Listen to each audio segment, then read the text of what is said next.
Recording number 206 Bhagavatam చదువుకుంటూ ఉన్నాము. 4th chapter 2nd పార్ట్లో 704th పద్యం దగ్గర నుంచి చదువుకుంటూ ఉన్నాము. అన్ని జీవుల సమాహార స్వరూపమునకు జీవులను నియమించు స్వభావమైన మూర్తికి నమస్కారము. లోపల వెలుపల అనబడు భేదము లేని తానైన వానికి నమస్కారము. అన్నిటికీ కారణమైనవాడు, ప్రయోజనమైనవాడు, నామరూపాదులైన వాడుగా ఉండి గుర్తుపట్టుటకు ఆధారములిచ్చువానికి నమస్కారము. గుణములు లేని వానికి నమస్కారము. ఆత్మవిద్యతో జితేంద్రియులైన మూర్తులుగా దిగివచ్చి అనుగ్రహించువానికి నమస్కారము. లోపలి నుండి వెలుపలకు ప్రకాశించు మూర్తియు లోపల తాను అనబడు వెలుగుగను వెలుపల సృష్టి అనబడు రూప సంపదగను దిగివచ్చిన వానికి నమస్కారము. ఈ రెండిటికి కారణమైన వానికి నమస్కారము. ఈ మూడవ మూర్తినే పురుషోత్తముడు అందురు. సూర్యోదయము, మధ్యాహ్నము, సూర్యాస్తమయము, అర్ధరాత్రము అనబడు 4 కాలస్వరూపులు ఈ సృష్టికి హోమము జరుగు స్థానములు. వానికి ఆధారముగా కొని ఏర్పడిన 4 యజ్ఞములే చాతుర్హోత్రములు. ఈ యజ్ఞముల స్వరూపమైన నీకు నమస్కారము. జ్ఞానము క్రియాస్వరూపముగా పరిణమించుచున్నది, క్రియ జ్ఞానస్వరూపముగా పరిణమించుచున్నది. ఈ రెండిటి మూర్తి అయి అంతఃకరణమున వసించు నీకు నమస్కారము. నీ పాదపద్మములను దర్శింపగోరి జీవించుచున్న మాకు నీ విష్ణుతత్వమును అనుభవము కలిగించుము. మా యందు వ్యాపించిన నీ విష్ణు రూపమే మా ఇంద్రియ గుణములకు చక్కని అంజనము వంటిది. అంజనముతో గుప్తములైన వస్తువులు కనిపించును. అట్లే ఇంద్రియాదుల యందలి అంతర్యామిని కూడా కలిపి ధ్యానము చేసినప్పుడే లోపలనున్న దేవుడు కనిపించును. అదియే భక్తులకు ప్రియమైనది. దానిని మేము నీలమేఘ శ్యామలమైన సుందర రూపముగా దర్శించుచున్నాము. అది మాకు సకల శుభములను కలిగించును. తుమ్మెదల గుంపు వంటి ముంగురులతో, అమృత కిరణమయమైన చంద్రరేఖ వంటి నుదురుతో, దివ్య భూషణ భూషితములైన చెవులతో, సౌందర్యమును బోధించునట్టి కనుబొమల నడిమి ప్రదేశము నుండి సూటిగా దిగువకు ఏర్పడుచు ఉన్న ముక్కుతో, మల్లెమొగ్గల వరుస వంటి పలు వరుసతో, నిగనిగ బుగ్గలతో, తమ్మిరేకుల వంటి కన్నులతో, చిరునవ్వుతో, అందము చిందునట్టి క్రీగంటి చూపుతో, నగుమోముతో, శంఖము వలె రేఖలు గల మెడతో, హారములు అలంకరింపబడిన సింహభుజముల వంటి భుజములతో నీ రూపము మాకెప్పుడునూ గోచరించుగాక. జీవులకు దుర్లభమైన సుందర నరజన్మ మాకు సిద్ధించుగాక అని అర్థము.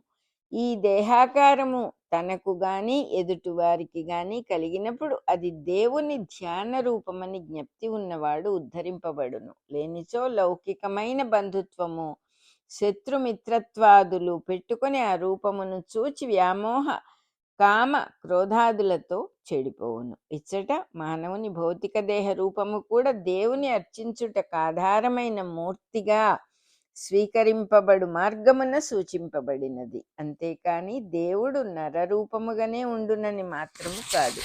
ఇచ్చట భ్రూమధ్యము, నాసామూలము జ్ఞాన ప్రబోధకముగా వర్ణింపబడినవి. సాధకుడు తన భ్రూమధ్యమున దృష్టి నిలిపి అదే దేవుని భ్రూమధ్యముగా ధ్యానించి ఆజ్ఞలు స్వీకరింపవలెనని ప్రయోగ రహస్యము. శంఖము, చక్రము, గద, పద్మము అను దివ్య చిహ్నములతో కూడినవి, కొంచెము సాచినవి అగు 4 చేతులు కలిగి భుజముల నుండి వ్రేలాడుచున్న వైజయంతి అను వనమాల కలిగి వక్షస్థలమున కౌస్తుభమణియు శ్రీదేవియు వెలుగొందుచుండగా, శ్రీదేవి అలంకరించుకొను సమయమున అద్దము వలె ప్రతిబింబించుచున్న విశాలమైన హృదయ ప్రదేశము కలిగిన విష్ణుని రూపమును ధ్యానింపవలెను. ఉచ్ఛ్వాస నిశ్వాసములకు స్పందించుచున్న 3 ముడుతలు గల సన్నని ఉదరభాగము కలిగి వెలువడుచున్న లోకములను మరల లోనికి ప్రవేశింపచేయుచున్న నీటి సుడి వంటి రేఖలు గల లోతైన నాభి కలిగిన విష్ణుని రూపమును ధ్యానింపవలెను. బంగారు పటకారుతో బిగింపబడిన పచ్చని పట్టు పంచె ముడుతలు విచ్చుకొనుచున్న తమ్మి మొగ్గల యందు కుచ్చెళ్ళుగా వెలువడు పద్మ కేసరముల వలె గోచరించును. అట్టి శోభలు కలది చామన ఛాయ రంగు కలది అగు నితంబ భాగమును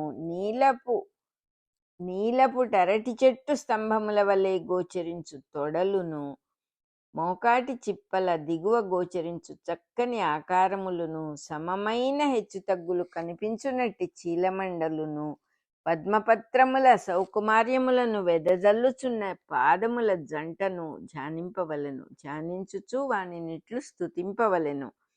నా హృదయము లోపలి చీకటిని నివారింపగల చంద్ర కళల శకలములే నీ పాద నఖములు, కిరీటములు, కుండలములు, మాలికలు, హారములు, భుజకీర్తులు, కంకణములు, రవ్వల ఉంగరములు, పాదముల కందెలు గల నీ వివిధాభరణ భూషితమైన రూపమును ధ్యానింతును. ఈ నీ రూపమునకు నమస్కరించు సమస్త జనుల భయ సంకోచములు తొలగిపోవును. ఈ నీ రూపము భక్తజనుల మనస్సును హరించి సర్వశుభములను కలిగించును. నీ రూపము దర్శించుట తామసులగు జనులకు కూడా సన్మార్గమును చూపును. అట్టి దర్శనముచే మమ్ము కృతార్థులను చేయుము. ఆత్మకు పరిశుద్ధి కోరిన వానికి ధ్యానింపదగినది నీ రూపము. స్వర్గరాజ్యమున పట్టాభిషిక్తుడైన వాడు కూడా తనకన్న పైవానినిగా నిన్ను స్మరించి కోరక తప్పదు. సద్భక్తి మార్గము కలవారికి మాత్రము నీవు సులభుడవు, దుష్టులకు కడు దుర్లభుడవు. ఆత్మను దర్శించు ధ్యానము గలవారికి నీవు తానై కనిపింతువు. ఎవ్వనికైనను నిన్ను ఆరాధించు సూక్ష్మ మార్గము దుర్లభము. సుజనులు కూడా నిన్ను వర్ణింపలేరు. దుర్జనులు తాము పెట్టుకున్న సంబంధములతో ఇతరులను చూచెదరు గనుక వారిలోనున్న అంతర్యామి కనుపింపడు. తమ మనస్సులు తమ అభిప్రాయములతో నిండియుండును కనుక తమలోనున్నవాడు కనిపింపడు. సజ్జనులు భగవంతుని రూపములుగా తిరుగుచుందురు కనుక వారికి కూడా అతడు కనిపించుట దుర్లభము. ఇచ్చట సజ్జనులనగా అంతర్యామి సాధన నెరుగక సద్గుణములను మాత్రమే ఆదరించి సన్మార్గమున జీవించువారు. నిన్ను పూజించుట తెలిసినవాడు మానగలడా? చేజిక్కిన భక్తియోగముతో నీ పాదపద్మములను కోరువాడు సర్వలోకములను హరించునట్టి ఏముని భయంకరములైన ప్రాణాపహార గర్జనములకు కూడా లొంగడు. ఏముని యందును వాని గర్జనములందును ప్రాణమునందును మృత్యువునందును కూడా అంతర్యామినే ధ్యానించును గనుక వానికి లొంగడు. అతని యందు జననము మృత్యువు మొదలగునవి వర్తింపవు. ఇట్టి నీ పాదపద్మములను శరణు పొందిన ధన్యుడెవడైన మనస్సున పొరపాటున కూడా మరి ఒక వస్తువును కోరడు. మరి ఒక వస్తువునందును మనస్సునందును నారాయణునే దర్శించుట అలవడును గనుక సంబంధములు కోపతాపాదులను అతని యందు వర్తింపవు. నీ భక్తులతో సహవాసము చేయు కాలములో రెప్పపాటు కాలమున సగభాగముతో మోక్షము సాటిరాదు. ఇక మానవలోకమందలి సుఖములను గూర్చి చెప్పనేలా. మోక్షమన్నది సాధకుని అభిప్రాయమే కనుక దానిని కోరువానికి అంతర్యామి అనుభవము కలుగదు.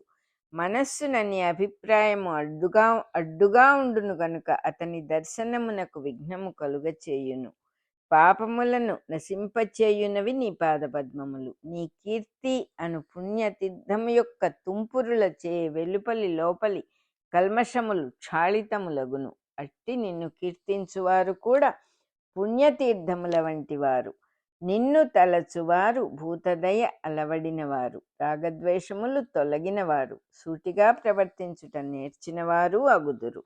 అట్టి భాగవత జనుల సాంగత్యమును మాకు కలుగచేయుము. ఇంతకన్నా మేము ప్రార్థింపదగినది లేదు, ఇంతకన్నా నీ అనుగ్రహము లేదు. నీవు నాభియందు వికసించిన పద్మము కలవాడవు. సజ్జనుల సాంగత్యముచే చక్కని భక్తియోగమబ్బుట నీ అనుగ్రహము. దానితో పరిశుద్ధుడైన వాని చిత్తమునకు చెంచలమైన వెలుపలి లోకము మరి ఒకటి ఉండదు కనుక తన లోపలి భాగమని వేరుగా ఉండదు. వేరుగా తాను ఉన్నాననుకొనుట కూడా లోపలి భావనయే కదా. అది ఏ చీకటి గుహ. దానియందే సంసార బంధము పుట్టును. అది లేని స్థితి నీ స్మరణ వలన కలుగును. ఈ సృష్టి అంతయు దేనియందు విశదముగా కనిపించుచున్నది. ఈ సృష్టి అందంతయు నిండి ఏది వెలుగొందుచున్నది, అది ఏ నీవు అను జ్యోతి, అది ఏ నేను అను జ్యోతి. కనుక సృష్టి అను పేరుతో, నీవు అను పేరుతో, నేను అను పేరుతో స్వయముగా వెలుగొందుచున్న జ్యోతి అది. ఈ ఆకాశమే మాకు నిత్యముగా శాశ్వతముగా గోచరించుచు అన్నిటి యందును వ్యాపించి ఉండుట తెలియచున్నది. అట్టి ఆకాశమే నీ అంతర్యామిత్వమని తెలియుట ఏమంత కష్టము కాదు.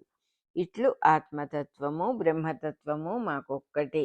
మా ధ్యానమున అదే దర్శనమిచ్చుచున్నది. ఈ ధ్యానము నుండి మార్పు చెందువాడు తనయందు తానున్నాననుకొనుచున్నాడు, అనుకొని కూడా నిన్నే దర్శించుచున్నాడు. భగవంతుడు ఆకాశము వలె వ్యయము లేనివాడు, లోపల వెలుపల అనున్నవి లేనివాడు. అట్టివాడు తనయందు తన పనిని తానెట్లు చేసుకొనును? కనుక తనలో భాగము తనకన్నా వేరు అనుభావము వాని నుండి వ్యక్తమగుచున్నది. ఈ భావమే మాయ. ఈ మాయ వలననే భగవంతునిలోని భాగముగా సృష్టి వెలువడి తన సృష్టి కర్మను తాను నిర్వహించుకొనుచున్నది. కానీ తానే నిర్వహించుకొను సామర్థ్యము లేకుండా వానిపైననే ఆధారపడి ఉన్నది. జీవుడు తన్ను తాను చూచుకొనుటకు యత్నించి తన దేహమును చూచుకొనును, అందలి భాగములను తన్నుగా చూచుకొనును. ఆ భాగములు తన ప్రసక్తి లేనిదే కదలలేవు. కనుక తనకన్నా వేరుగా చూచుకొనును. ఈ రెండును తన సర్వమునందలి రెండు భాగములని గమనించును. ఈ మాయ ఈ విశ్వము మొత్తము సత్యముగా సృష్టించెను. కనుకనే ఈ సృష్టి జరుగుచున్న లోకము పేరు సత్యలోకము. సృష్టియందు ఈ మాయచే వికారము చెందని వాడుగా దేవుడున్నాడు. ధ్యానమున వానియందు నిలిచి జీవుడు కూడా మాయచే వికారము పొందిన వాడగుచున్నాడు. మన రికార్డింగ్ నెంబర్ 206 అయిపోయింది. 704th పద్యం నుంచి 720 పద్యం దాకా చదువుకున్నాం.